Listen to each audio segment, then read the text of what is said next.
కడి అన్నమాట. హిందీ నెంబర్స్ లో 12 అంటే 12 అన్నమాట. ఓకే, ఇప్పుడు మనకి స్వర అనేవి 13 లెటర్స్ ఉంటాయి కదా, కానీ మనం 12 అని ఎందుకు చెప్తున్నామంటే ఈ ఆకి ఏ మాత్రం ఉండకపోవడం వల్ల ఇప్పుడు కా అనే కంప్లీట్ లెటర్ మనం పలుకుతున్నామంటే అందులో ఆ ఉంది అని అర్థం. ఆ లేదు అంటే మనం కు అని పలుకుతాం. సో అందుకని కా అని కంప్లీట్ లెటర్ పలుకుతున్నాం కాబట్టి ఆ అనేది ఉంటుంది.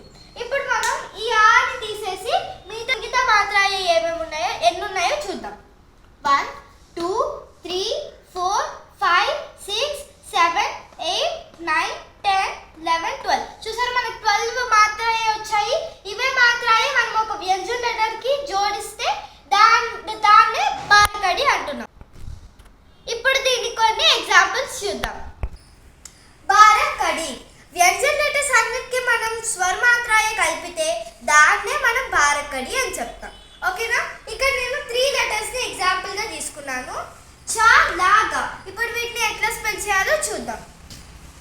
చ, చ की मात्रा चा, चा छोटी की मात्रा ची, चा बड़ी की मात्रा ची, चा ऊ की मात्रा छू, चा बड़ी ऊ की मात्रा छू, चा री की मात्रा छ्र, चा ए की मात्रा छे, चा आई की मात्रा छई, चा ओ की मात्रा छो, चा औ की मात्रा छौ, चा अम की मात्रा छन, चा आह की मात्रा छह.